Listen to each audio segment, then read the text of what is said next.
Right then folks, there are some big names in the carp handling world.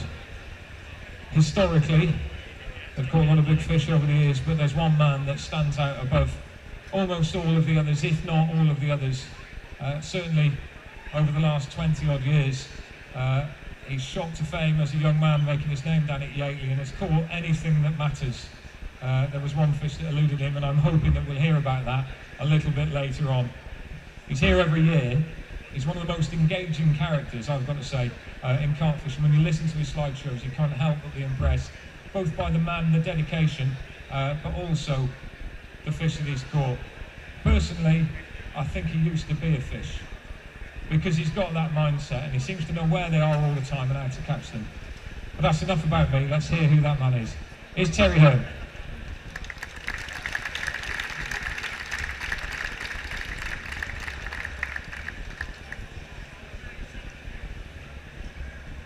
Wow, look at that for a turnout. You all had a good show, I trust, yeah? Walking around, getting all your bits ready for the spring and summer? Right, I don't know how long I've got. I think I've got about an hour. Is that right, Rich? I've got about an hour. As long as I want, that's what I like to hear and all. Right. Right, I've whacked a load of slides together for you at about 3 o'clock in the morning last night. And I'll just make it up as I go along, but don't worry, it'll be all right.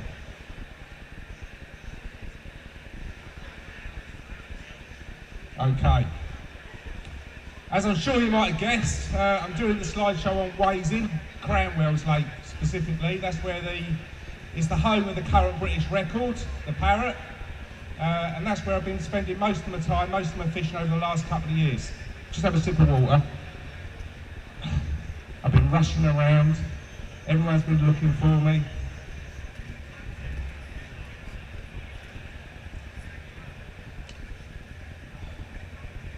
That's better. Okay, this is Cranwell's. I got my ticket. Like a lot of big fish venues nowadays, there's always a long waiting list. And it actually took me 8 years. I was on the waiting list for Wazing for 8 years. So a lot of people say, you know, it's all right for him, like, you know, he sort of just walks straight into these lakes. Not the case. Like, you know, you have to put your name down well early. When I put my name down for this lake, the Parrot was a 48 pounder. You know, there's a lot of 48 pounders about nowadays, like, you know, but back then 48 pound was massive 10 years ago. And I just had a feeling it was going places. Do you know what I mean? It was going to be an absolute giant in the future, and sure enough it did. Okay, like I say, I started September sort of time, 2015. At a guess, I suppose the lake's probably 20-25 acres. A lot of shallows. You can see most of the lake's very shallow. You've got sort of 100+ yards of shallow water before you get to the islands. There's some deeper bits. Up in the top corner here, you've got a bit that goes down to 14 foot, but most of the lake is shallow, which I like. Slow start to begin with. I started off sort of doing the normal sort of approach, chod rigs, hinge rigs and what have you with boilies, you know, just making sure I was on the fish. But yeah, I thought I was doing all right to begin with. I think over the first sort of 5 or 6 weeks I had a dozen fish, and I thought, oh, I'm not doing bad. I was using the boat as well. You're allowed to use a remote boat on this lake, which is a big help because it's quite a size, you know, a lot of the fishing is at range, 100 yards plus. But what I didn't have at that stage was a sounder. A lot of boats nowadays, you have an echo sounder on them, so you've got a good idea of the depth when you're fishing at mega range.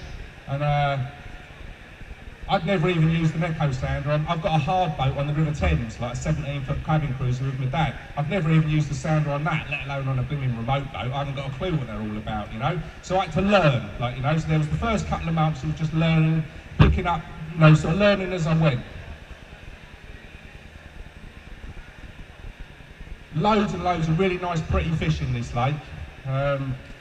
That's sort of typical of the sort of stamp of fish that are in there. That's like a mid-20, but loads of real pretty ones.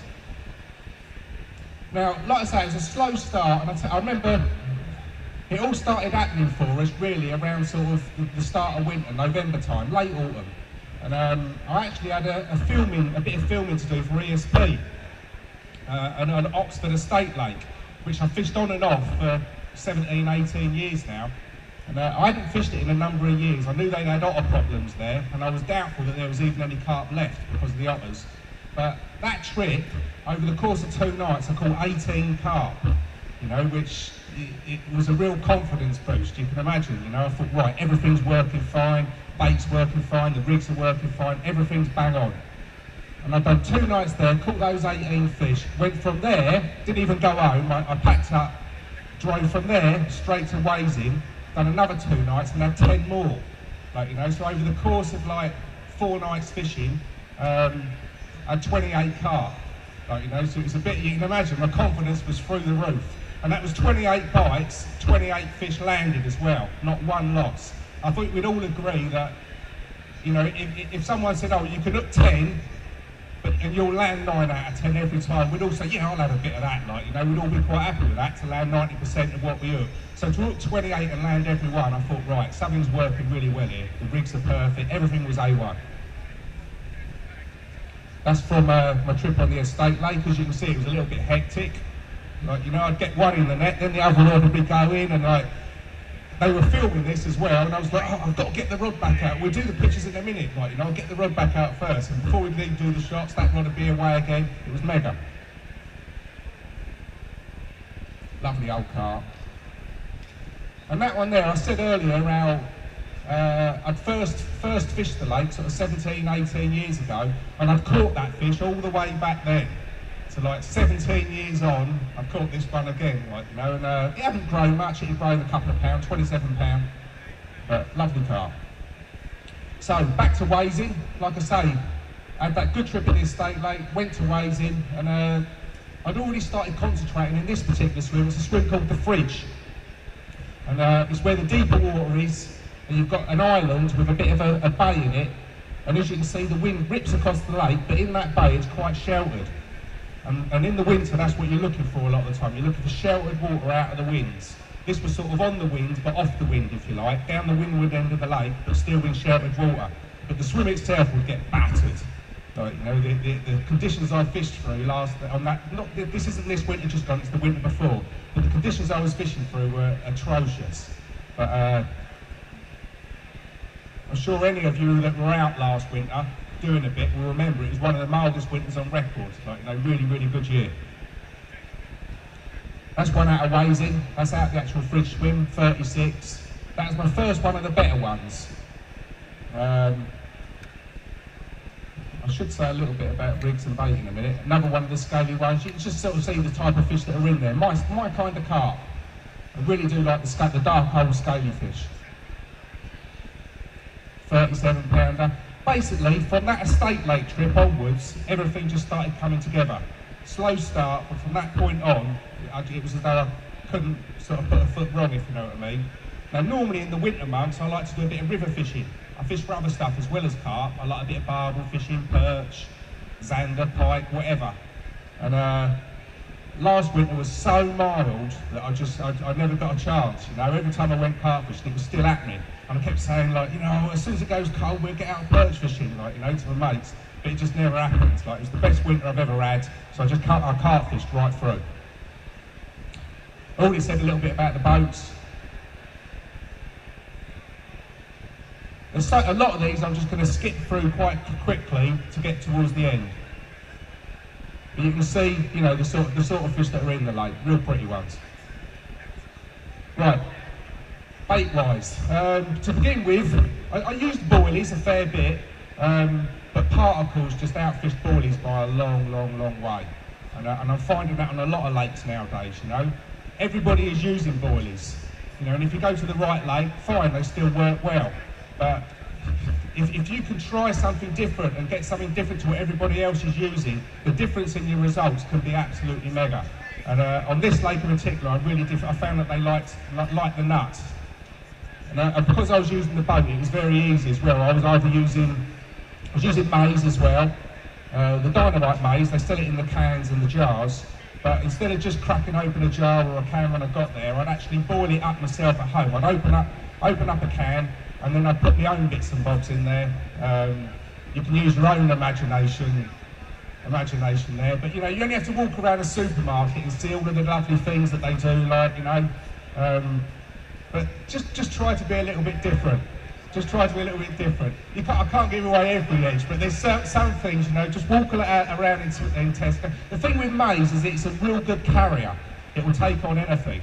You know, I can tell you straight that what I was using was both salty and sweet. And I tell you what, this maize was so nice. After I'd prepped it, I could eat it myself. It was just mega. And in cold water temperatures, this was mainly winter months, that's what you want. You know, a lot of people make the mistake. They look at a bait, and straight away they smell it. Like, you know, cool, yeah, that smells nice and pungent and all that. Well, that's not what's going on underwater. You know, you want taste. You know, we're not talking about the reaction between air. You know, it's underwater. And in underwater, you really, really do want taste. So, you know, look into those salts and sugary things, all of the stuff that you can get. Oh, black treacle's a real good one if you want to start. Now, after I've prepared my particles as well, once I've reboiled them, all those liquids, all the juices, I won't throw those away, I won't drain them down the sink. I was putting them in old soup containers and I'd freeze them up, and then if I was using boilies, wherever I was fishing, then I'd splash that particle liquor, if you like, salty, sweet particle liquor. I'd splash that over the frozen boilies and then they'd soak it in, and that, again, that really made them much more effective. So just use your heads, you know, don't sort of just use the bait straight out of the bag, straight off the shelf. You know, have a play around. These things really, really can make a difference. That's the fridge swim again. We had a lot of wet weather that winter, so the water level came up quite a lot. The river floods in from one side, and by the end of the winter the water level was sort of 18 inches up on normal water levels, but that's great because this is a shallow lake and a lot of the areas are only 2 to 3 foot deep, but with that extra water it made them 4 or 5 foot deep, you know, so there was a lot of extra feeding ground, if you know what I mean. Areas where the carp might not normally feed in the winter, this particular winter they was feeding. Lovely old common, again out the fridge. The fridge was just one of those swims that it just never stopped giving. Like, you know, every time I dropped in there, I'd get a multiple catch. And I remember when I started fishing this lake in the autumn months, I always thought I'll just go and see what it's all about. You know, I expected it to be a lot busier than it was. But I tell you what, there was times. I remember one trip I turned up. It was a Saturday. The weather had been cold for a bit. I'd been keeping an eye on the weather. And I'd seen that on the Saturday, big southwesterly winds were coming in, 14, 15 degrees, February, mega mild conditions for that time of the year. And I thought, I don't know, typical, why couldn't it come in the middle of the week, Wednesday, Thursday, Friday sort of thing? For the chance of me getting in there on a Saturday is remote. I drove to the lake anyway on the off chance, there wasn't a soul on the lake. Straight into the swim on a Saturday. And that was the sort of thing that was going on. Like, you know, sometimes you think someone's up there pressing the buttons, like, you know. The fridge was one of those swims, although I had a lot of multiple catches out the fridge, you know, you could quite often catch 6 or 7 fish in a hit. They were mainly the smaller fish. But every so often, you might get a little run of bigger ones. Like, you know, and it did have history of producing the biggest fish in the lake, the Parrot, in previous years. It had done it. This particular year, I don't think that fish was anywhere near that area. I'll come to that a little bit later on. Again, you can see everyone a belter. Right, I've said a little bit about bait, a little bit. Rigs. You know, to begin with, like I said earlier, it was chod rigs and pop-ups and what have you. But do you know what? From sort of November onwards, right up until when I stopped fishing the lake, when I got lucky enough to catch him a couple of weeks back, I never used the pop-up the whole time. I used bottom baits, and that was it. And I didn't change my rigs either. I went through a long stage where I was using the same 3 2-ounce leads that I'd had for years as it was. They'd probably been cast out in half a dozen different lakes before I was fishing there. But I was used the same 3 2-ounce leads for like months, like, you know. I really didn't need to change a thing. But rig-wise, you can see how I use it. My favourite hook for this rig is the barber hooks, Brennan barber hooks in a size 5. The 6s are good as well, but they're quite soft in the wire, they're very thin, which is why I think a lot of people are put off by them. But providing you've got well-balanced tackle, you know, softish rods, you don't go too heavy when you're playing them, they were fine. I landed pretty much everything on those hooks. And you can see how I set it up. I've got the bit of shrink tube on the eye, sort of kicked over, which helps the hook to turn. But also I always track the hair right the way round the bend. And once you've got a bait on there, that makes a huge difference as the way the hook turns when you pull it across your palm of your hand. It just flips and turns and catches hold every time.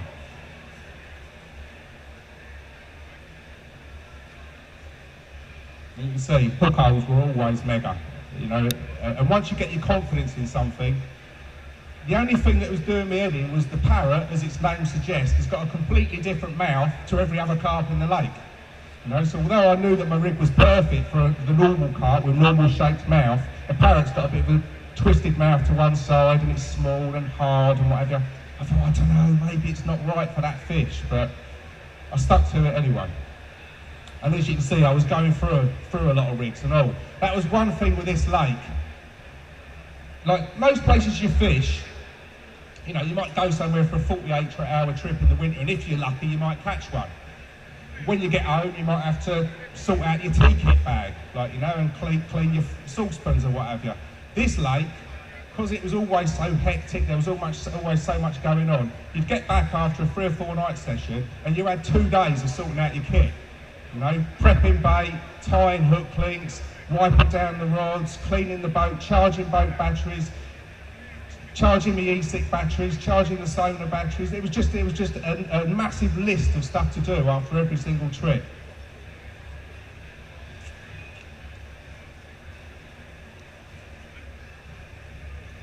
Right, sort of end of December time, out of a swim called the Woods, I managed to get my first one of the bigger fish, and this is the fish known as the floppy linear, 44 pounder, real corker. It's got like white tips on his tail, sort of big floppy tail. And I had 7 fish that trip, like 4 over 30, which is sort of good size for this lake. I had that one as well. There's quite a lot of ghost carp in the lake. We call them the fairground commons. Because, you know, they're not normally our cup of tea, like, you know, we like a normal common. But that's the biggest one of the fairgrounds, that's 40 pound 12. But I tell you something, a lot of people have said to me since I caught the Parrot, like, do you reckon you lost it? And having caught it now and actually played it all the way in, I know I've lost it. Like, you know, I can think of 4 fish, at least 4 that I've lost. And even if it was only one of those, do you know what I mean? I know that I've lost it in the past. And the one that really sticks in mind was this trip. I caught, you know, it's like the big fish do tend to stick together, especially the winter months and that. But I caught that floppy linear, and this one, then I lost one, and then I caught this one straight after. So 2 40s, and the bite in between them I lost. And I honestly believe that that was the Parrot. The thing with the Parrot, everyone who caught it has said to me, oh, you know when you've got it, its tail comes out of the water and it's flapping on the surface. But this fish I lost, I was fishing at probably, I don't know, about 150 yards onto shallows. It was only like this deep. And it was dark, and I could take, it was a typical big fish bite, real slow and steady. And even though it was dark, I could hear it. I could hear it at 150 yards, I could hear the slapping, of the tail on the surface. Hardly any movement in the rod, just a big dead heavy weight. And I pumped it back a little bit and it fell off. And the next bite was that one, and that felt completely different, like, you know. I'm convinced that that one I lost in between them was probably it. Only about 2 weeks later was when Dean Richardson caught it at 68 pounds, a new British record. That's one of the other fish from that trip. You can see most of them are lovely, real dark. Clear water for most of the year on there. Something else that was a big influence as well, and I always advise people to get one, and that's a thermometer.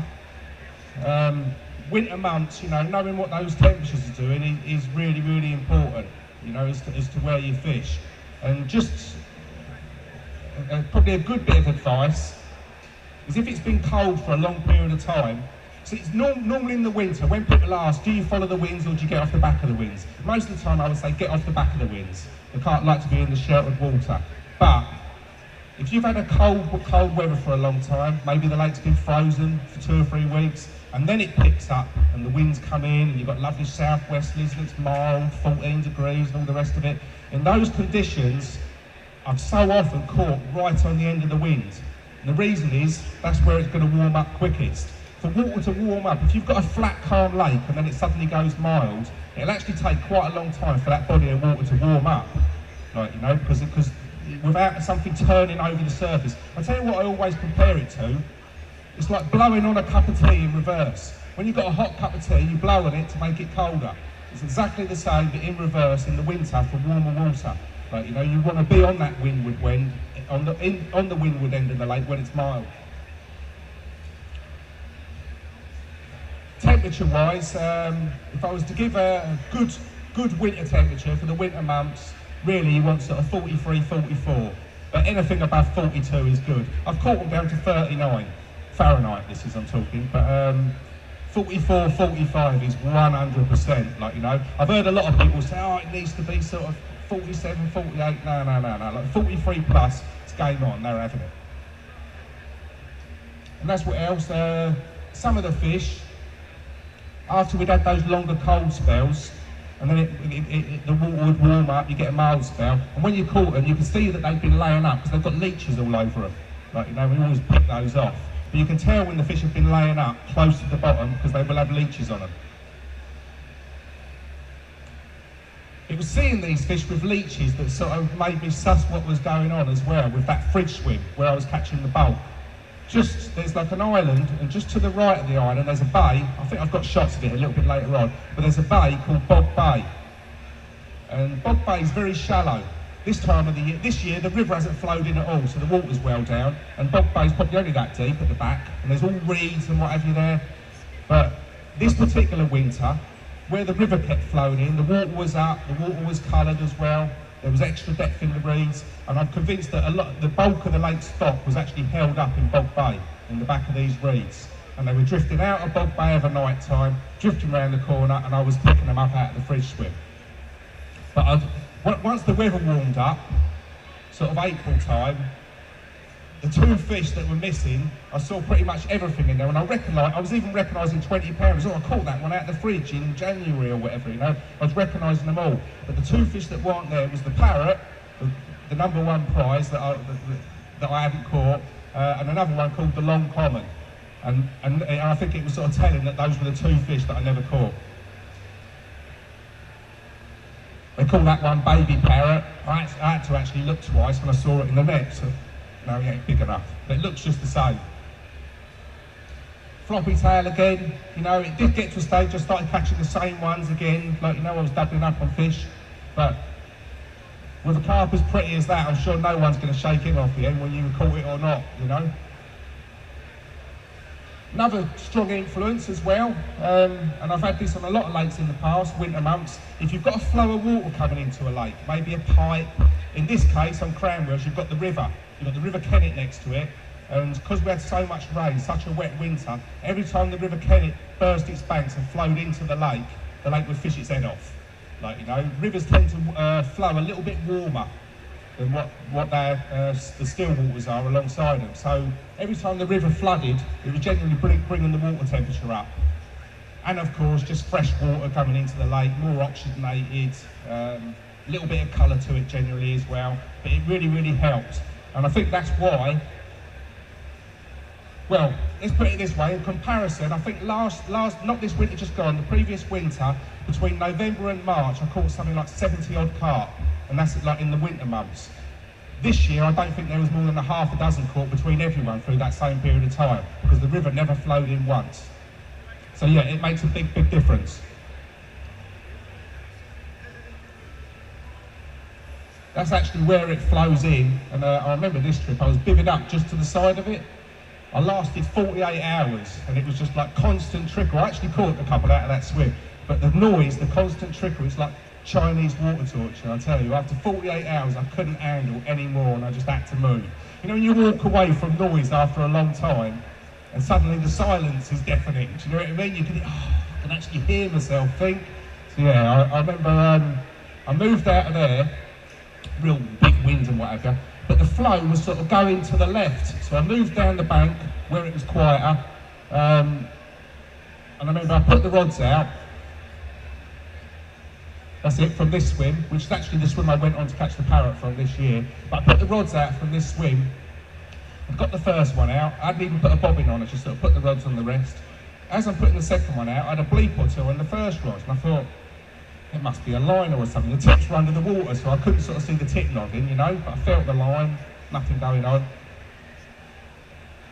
Anyway, that's it. I've got the other rod out, got the second rod out, and as soon as I dropped it, it went in my hand. So I went, I thought, flipping hell, that was quick. So I was into one. While I'm playing that in, the other rod started bleeping. It turned out I had one on the first rod. It'd been on there for about 5 minutes while I was mucking around with the boat. And then I'd literally, when I dropped the second rod, as I set the boat out, I'd seen a patch of bubbles. In hindsight, it was the fish hooks on the first rod that had travelled. But I saw a patch of bubbles. It was just to one side of where I was going to drop my bait. I thought, oh, so the old boat changed direction and I went over to where the bubbles, dropped it. Of course, it was one that was already on the end, like, you know, it was on the other rod. But yeah, pretty carp. All of them in there are lovely fish. I think I had 5 or something that trip. And most of the time, what was so good about it, you know, nowadays I really go out of my way to find quiet fisheries. You know, I like a bit of quiet fishing. And I never ever expected that with Wasey. You know, home of the British record carp, the biggest carp in the country. You think the banks would be rammed every day, wouldn't you? You know, Bivvy City, but it wasn't. It was probably a little bit busier this winter, but last winter was just quiet, and I had it to myself so much. It was great. Although it was a mild winter, we did get the odd cold spell, but it never lasted long. You know, you might get 3 or 4 frosts on the trot, and I'd disappear off home. Like I said earlier, there was always so much preparation anyway, sorting bait, doing this, doing that, and getting everything ready. But I'd spend that time having a break, and then I'd keep my eye on the weather, and as soon as the weather come right again, I'd make sure to be there for the best time, every time. You know, there was no point, if I saw the weather was coming in good on a Tuesday, and it was lasting till Thursday, that was the days to be there. Do you know what I mean? No point in getting there on the Sunday, like, had to be during the mild weather. I've shown you mainly mirrors up to now, but there's a lot of good commons in there as well. Yeah, February time, end of February. I hadn't been to that Oxford Estate Lake, which I mentioned earlier. I hadn't been there in years and years. That trip I had in November was my first trip for many years. And an ESP wanted some filming done. Another little bit of filming. I think they had some new products coming out. So it's quite a deep lake, this estate lake, like 17 foot out in the middle. Not the sort of venue I'd normally expect to fish in the winter months. But yeah, I went down, end of February, really not expecting nothing. I went there 3 or 4 days before and baited it up heavily, on the off chance it might be a chance. But I caught this corker, basically, just under £35, 34.14. Again, just absolute corker. But you can imagine my confidence at this time was like through the roof. You know, everything's working bang on.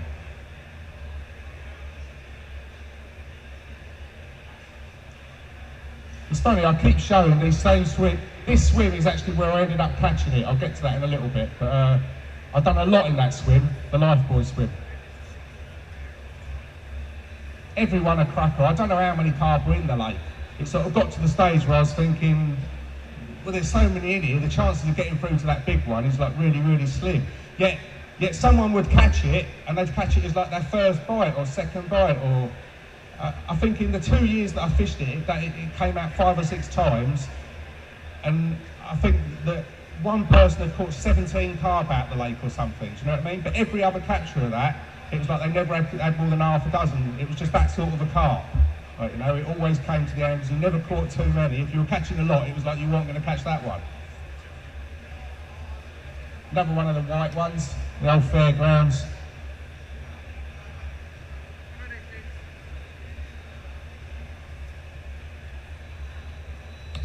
Yeah, I said a little bit earlier on about Bog Bay. Right, the fridge swim, you've got this an island here, and that bay here is to the right of this island. You've got all these reeds. Now you can imagine, when the water was up, those are the sort of places that you will find carp in the winter. It's funny, this winter's completely different.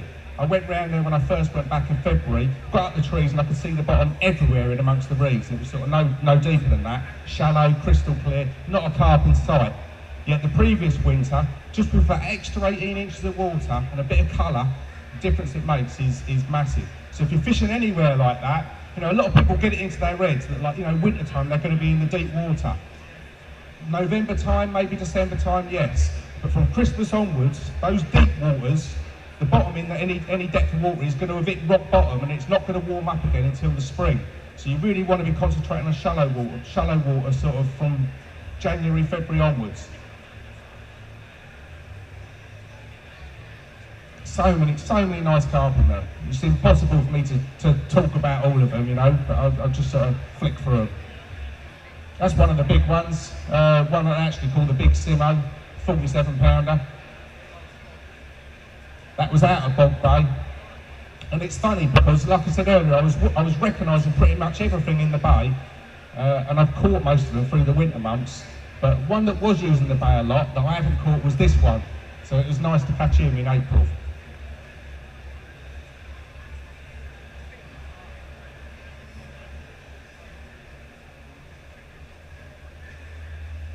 Just a mega lake. That one they call bipolar. Lovely old scaly carp. But if you saw the other side of it, you'd never believe it was the same fish. The other side's completely bald, no scales at all.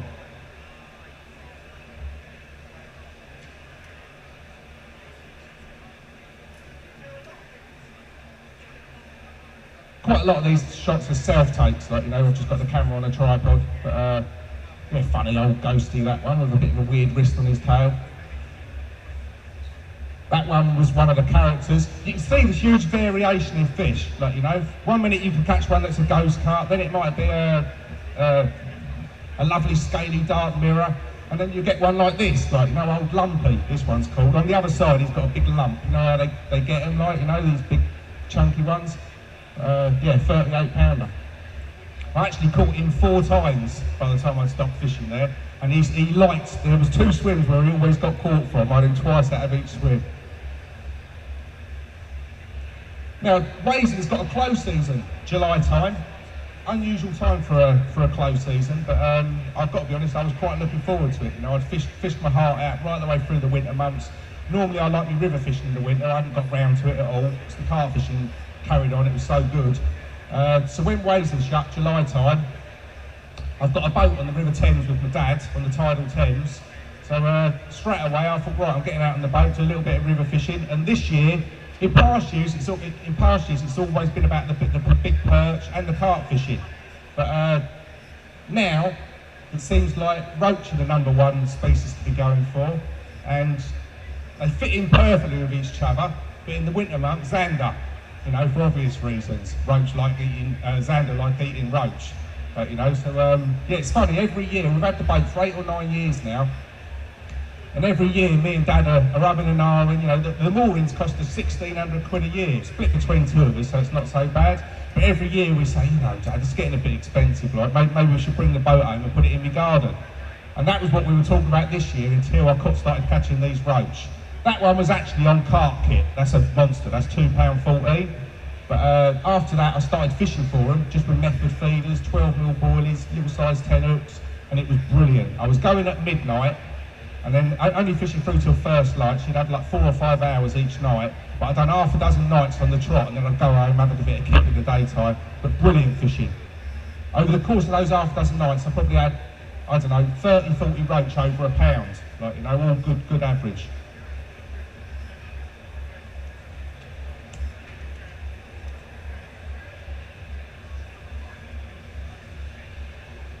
So eventually, the new season came round, August time.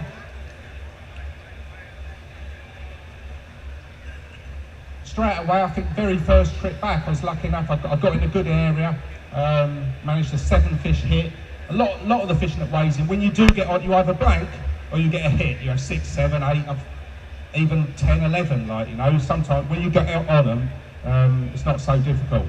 But yeah, that one, by now I'd been going through photos of everything that I knew was in the lake, and that was one that I knew that, you know, it was one that I had a picture of. I thought, I'd like that one, like, you know, and I haven't caught him.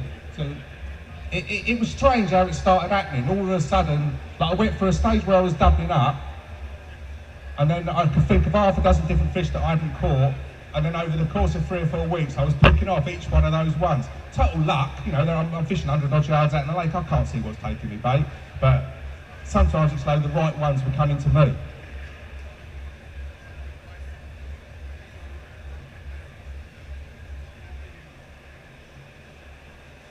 Like I said, I mean that one of the other lads fishing there, Chris, we were going through some shots on his phone. He'd had a good catch out of the wood swim. I was going through some shots he was showing me, and I said, oh, stop, hang on a minute, I hadn't had that one. And I reckon it's got like a scale above the linear line. 2 days later on the other side of the lake, I caught that one. You know, it was odd the way things were turning out. And a couple of days later, I had another linear that I presumed was the same fish, but it was a different one, you know, slightly different. It didn't have the scale above it. You've got another lake next to Cranwell's, and there's actually a channel between the two. The other lake's a lot lower stock, a lot deeper, but I started to suspect, because I was catching some new ones as well, I started to suspect that some of the fish out of the other lake had actually come through because of the extra water levels where the lakes kept flooding through the winter months. And I caught this one, 25-pound common. It's got like tiny little stubby pelvic fins. And I showed it to one of the lads, like a shot, and he goes, I've caught that out the other lake next door. So at that point I knew I was right. You know, suddenly there was a lot more carp in the lake, which just makes it all the harder to catch the one that I wanted. But every one a lovely, nice dark carp. That's one they call the long common. Out of the big fish, you've got obviously the parrot, you've got the big simo, floppy tail, the long common, and there's one called veiny belly. And there's other ones that are close to 40, but those were the main biggest ones. And you know, obviously I was missing the parrot, but that was one I was hoping to catch as well. So to see that one in the bottom of my net at 2 o'clock in the morning, it's like lovely. 43 pounds. That one, about September time. How long have I got, Rob, just in case? Left. Right, I've got to speed up, I knew I would have to. Right, that one's actually out the other lake. September time, the parrot got caught. It hadn't been out in quite a while, it hadn't done a capture all summer. And I suspect it had probably been lost and was maybe trailing tackle or something, like, you know. But it got caught out of Bog Bay and it was 60 pounds exactly. You know, it's normally sort of 63 to 65. So that said to me that it had probably been trailing tackle for a long while, and it had gone into Bog Bay just to sulk, you know, to get away from us lot. But when that came out that way, I thought, that's a really good time of the year. I love September, October. But for that fish to come out that way, I thought I'll leave it for a little while. I'll give it a break. So I buggered off and had to go on the other, the deep lake next door. That's a story for another time really, but that's one that I caught out of there, and I'm sure you'd agree, like, you know, I'd struggle to find a prettier carp, and its name is actually the pretty one. I actually caught it twice. Now that was the thing on there, every time when the parrot got caught, I'd disappear for at least a couple of weeks. You know, and so it got caught sort of September, it might have been a week or two in September. I left it for a little while, went back in proper watermeat conditions. Really, I think I only had a couple. I was mainly doing fishing on the other lake around this time. But November, conditions came bang on for the Parrot Lake, and I was back over there like a shot. I had 2 bites. They were both fish I'd caught before. A lot of what I was catching, they were ones I already knew. But both lovely scaly 30s, caught those out the woods. And I just knew the moon was right, everything was bang on that trip for the big one, for the parrot to get caught. And I always remember I was in a swim called The Point, and in the evening, just on dark, Steve, a friend of mine, Steve Alcott, had turned up, and he'd gone round the other side into a swim called The Slope. And you know, if you're fishing for a particular big fish, you always have an area on a lake that feels hot to you. Do you know what I mean? Whenever I was in that part of the lake, that was where I always felt closer to catching the parrot. And I can remember looking across at Steve in the evening and thinking, he's having it tonight. And in the morning, I heard the old shout go up, yeah, across the lake, and I knew, like, you know, I went round. I was chuffed to bits for him. You've got to, like, at this stage, I'd had over 170 fish out the lake and still hadn't caught it. I think Steve had caught half a dozen, like, you know, but I said it all along. I know what Steve's like, his tunnel vision. Like, you know, he will set his stall out, and he might not catch many, but he catches the big one every time. But I went round and photographed it for him, mega. But like I say, that was November, and after that I thought, am I going to do the winter? You know, I've got one fish out of all of the fish in the lake, there's only one that I really want. And I thought, nah, I'm going river fishing. So that's what I did. And it was probably a good thing, because it enabled me to clear my head. Do you know what I mean? I was starting to look at everything that I was doing and thinking I was doing it wrong. I wasn't doing nothing wrong. I probably lost it a couple of times, that was all it was. So I disappeared for the whole winter, and I never went back until February. First trip back, I'd done a night or two up there, but they were doing a lot of work. They were putting in otter fencing around the lake. So there was like JCBs driving round, and they had bonfires and chainsaws going, you know, it wasn't fair. So I thought, right, I went over the other lake for a night, went back the following week. They were still doing a little bit of work. I let them finish up, and then on the last night of my trip, I went back over. And I'm sure you remember that storm that we had a couple of weeks back, old Storm Doris. Well, that was due in, you know, the forecasts were all accurate. It was saying it was going to come and it was going to get mega, mega windy that night. I walked around in the afternoon. I already had a good idea where I wanted to be anyway, off the back of the wind. I saw 3 or 4 fish show. Long story short, I waited until evening time. You know, it got dark at about 5, so about 4:30 I put the rods out. It's quite a shallow area, it's only sort of 3-4 foot deep where I was fishing, and you've got a lot of coots all over the lake, so I didn't want to put them out too early and then have the coots pick me up, you know. So I waited until just before dark, got them out. Oh.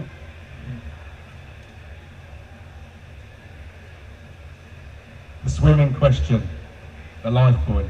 Got the rods out in the evening, and I heard some fish to my right just after dark, like, you know, but smaller fish. It was only sort of two foot of water there to my right. So I stuck to my guns and kept the rods out at range. Went to bed like you do. Woke up at first light, and the weather, it was absolutely blowing a hooligan. Massive winds, but off my back, you know, so I was well protected. But squally showers, you know, like wind ripping, white caps, like. One of the other lads, I remember, he was fishing right down the other end in the fridge, and I was looking down there thinking, oh, I wouldn't fancy being in that. It was like sea fishing, you know, like big white caps crashing into the bank. But yeah, it was quite nice where I was. Well, I rolled my head back over. I woke up about 7 o'clock, saw how windy it was. I rolled my head back over, and it seemed like it was only about a minute later I woke up to a bleep. And I've looked out, and I just see the tip on the middle rod just starting to nudge and starting to bend round. So I got out. By the time I've got my old boots on, I got down to the rod, it was taking line off the clutch, tight clutch. At long range, probably fishing at about 120 to 130. Big heavy weight, but they always are. You know, I've shown you shots of the sort of Stamper fishing ways, and there's a lot of good fishing there. You can't tell at that range, you know. I thought it was a good fish, right? I got it back to about halfway. And then I started having those thoughts go through your head. You think, I don't know, this ain't just a bigger, this feels really, really heavy. Do you know what I mean? Just heavy, solid, like, you know. And then its tail came out of the water. Big orange floppy tail came out and broke the surface. And it was like, you know, you knew its head was down on the bottom. Yet it was 3 foot there. Do you know what I mean? So I was thinking, that's got to be him. It's got to be him. Like, you know, I've got the old waders next to me. Got it a little bit closer, just about to slip my boots off to start putting the waders on, and it's got closer now, and then I've seen it turn sideways, and I saw the linear scaling, and I knew. His old back came out as well, bobbed on the surface, big grey crusty back, as wide as a swan, you know what I mean? Huge, great thing. So yeah, sod the waders just got kicked out of the way, and I just waded straight out up to here in the lake. February, remember, it's cold, so I had to be pretty certain what I had on the end. Yeah, I waded out. Bit of to and fro in the edge, and it actually got a little bit of weed on its head. It wasn't so hard to guide into the net. The thing is, where I'm low down at water level as well, I lifted the net a bit too early, being honest. Do you know what I mean? I should have given it another little bit more until it nudged the old spreader block. But eager, like anyone here would probably be as well, I just wanted to get it in the net. Do you know what I mean? So as soon as it was over the net, I've gone to lift, and I've hit it with the cord, and it's woke up, and it's rolled back out of the net. Can you imagine what was going through my head? It's like going mad on the surface. Big, long, 60-odd pound carp, thrashing, trying to shake the hook. And I was like, and when they're doing that, you can't sort of just try and bundle it in the net. You've got to wait for them to stop. Do you know what I mean? The hooks I'm using are quite soft, them barber hooks. I love them because they're so super sharp and very, very light, because they're very thin in the wire, but strong enough. Anyway, the next time he calmed down, his head was facing me, big wide back, And rather than sort of guiding towards the net, I just walked straight towards it, up to here in water, got the net under him, and I got him. And can you imagine the buzz of it? Like, you know, it's 177 fish out of the lake. All that time, all that effort, like it was the last one. You know, actually, there's one other carp in the lake called veiny belly that I never caught, but all but one I managed to catch. There he is in the net. I knew what it was. I wouldn't have jumped in my blimmin' boots and all that without knowing what it was, you know. But even so, I'm looking at it in the net, and you still go to the old mouth. Do you know what I mean? And you, just to check, yeah, it's definitely him, definitely him. Even though it was quite obvious, nothing else in the lake's anything like that size. I was quite lucky actually. Nigel he lives fairly local. He was at Frimley, and Nigel was always my #1 mate to come down and do the pictures. He just knows what he's doing with the camera. And also I had my mate Nick as well. Nick had rang me in the evening before, and he was doing a feature just down the road. So that was handy as well. So like, it was really good to have a couple of good mates on the cameras, and a couple of video cameras going as well.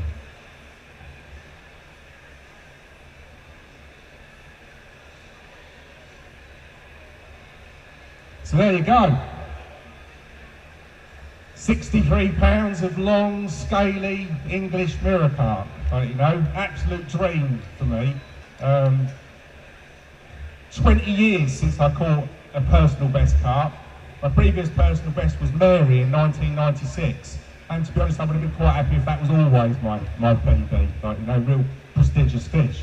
But yeah, can you imagine the buzz? And not just beat it by a few ounces, by a few pounds, like, you know. So I honestly don't think I'll ever get one bigger than that.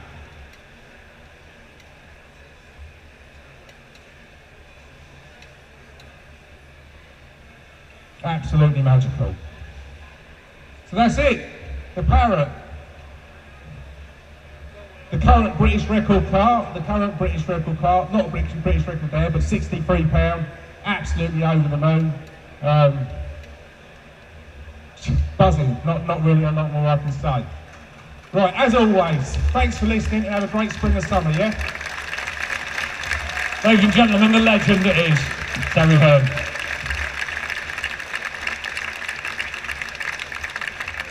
Thank you, mate. Well done indeed. Well done.